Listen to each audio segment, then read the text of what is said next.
Bon matin. Le bon samaritain enregistré dans la cuisine. L'éclairage est meilleur. Désolé pour la qualité des vidéos d'avant. Donc, je voulais refaire cette vidéo de cette étude sur le bon samaritain, qui a été une révélation pour moi, là, avec toutes les découvertes que j'ai faites dans la parabole. Et j'ai décidé de le nommer une leçon, 6 vérités. Bien entendu, la leçon dans le bon samaritain, c'est si on voit quelqu'un dans le trouble, si on a quelqu'un qui a besoin de notre aide, de toute évidence, il faut y apporter de l'aide. Ça, c'est fondamental, c'est humain et c'est chrétien. On ne peut pas passer à côté de quelqu'un qui est dans un pétrin, sans rien faire, et prétendre avoir une graine d'humanité. Et ça s'adresse à une situation qui est proche de nous. Et après ça, c'est dans notre philosophie de vie, de vouloir aider les autres. Alors, c'est la petite leçon qui est absolument évidente dans la parabole du bon samaritain. Mais il y a 6 vérités aussi qui ressortent de la parabole, qui est pas évidente parce que on nous met zéro emphase là-dessus. Moi, je ne mettais pas d'emphase là-dessus quand je l'enseignais à l'époque dans l'école du dimanche. Et c'est de valeur parce qu'il y a tellement de vérité dans la parabole du bon samaritain que même si j'avais su ça avant, j'aurais eu moins de confusion dans ma vie et moins de problèmes de compréhension de certains passages, certains versets. C'était là devant moi, puis je ne le réalisais pas. Alors j'y vais sans tarder, sans m'éterniser. Premièrement, que la parabole du bon samaritain, c'était pour répondre à la question « Quoi dois-je faire pour avoir la vie éternelle? » Hein? C'est la première vérité.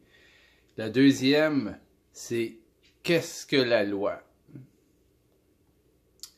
Qu'est-ce que la loi? Quand Jésus dit « Aucun iota de la loi ne disparaîtra. Je suis venu pour accomplir la loi. » Qu'est-ce qu'il est venu faire? Et c'est quoi la loi? Qu'est-ce qu'il est venu accomplir? T'sais?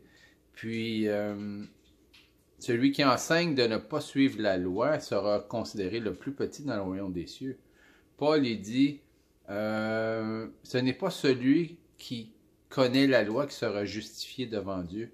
C'est ceux qui la mettent en pratique. Alors, la loi, c'est quoi? C'est expliqué ici.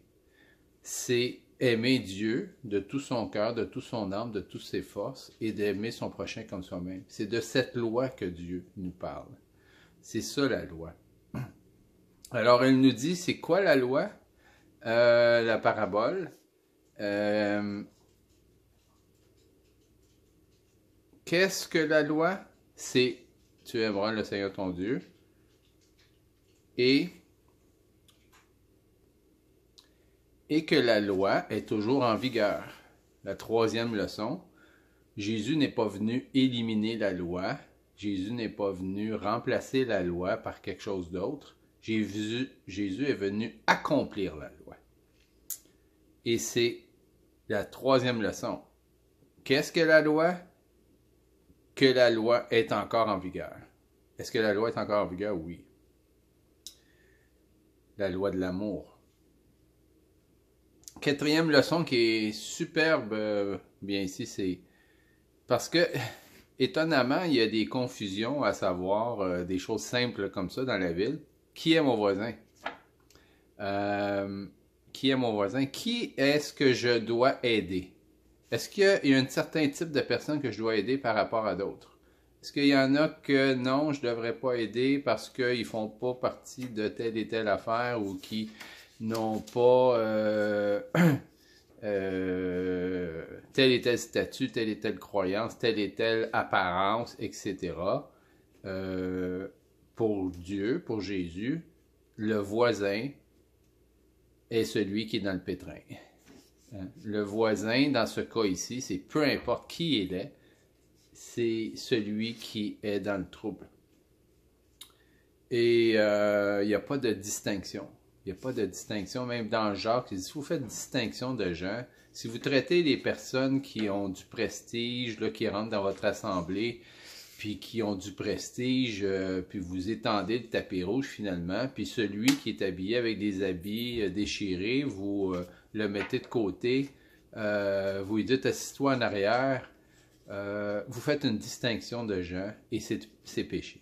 C'est péché de juger les gens sur leur apparence. Et la sixième leçon, vous voyez que ça a été quand même assez vite. Nous devons pratiquer, attendez une seconde, juste pour me... Devons-nous pratiquer les 2 commandements pour avoir la vie éternelle? Devons-nous pratiquer la loi pour avoir la vie éternelle? Et la réponse est oui. Il y en a qui disent, ah ben si j'ai la foi, c'est la foi qui sauve. Vraiment. Mais je vais vous dire, moi, que la foi qui sauve va respecter les 2, va respecter la loi. Une foi qui ne respecte pas la loi n'est pas la foi de la Bible. Je vais juste équilibrer ça ici.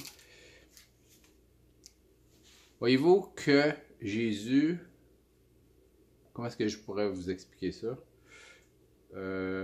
La foi sans les œuvres, Jacques qui dit, est morte. Et l'œuvre de la foi, c'est l'amour. L'amour de Dieu et l'amour de son prochain. Est-ce que quelqu'un qui dit « Moi j'ai la foi mais j'ai pas l'amour » peut prétendre être sauvé? Est-ce que tu peux avoir la foi puis pas aimer Dieu, par exemple? Hein, j'ai la foi, j'ai mis ma confiance en Jésus, j'ai la foi, mais je n'aime pas Dieu. C'est un non-sens. On ne peut pas avoir la foi puis pas aimer Dieu. C'est comme... ça va ensemble. Si tu manges de la soupe, tu vas manger le liquide qu'il y a dans la soupe. Ça vient tout ensemble, c'est tout dans le même bol. Et de même, on ne peut pas prétendre avoir la foi et de ne pas aimer son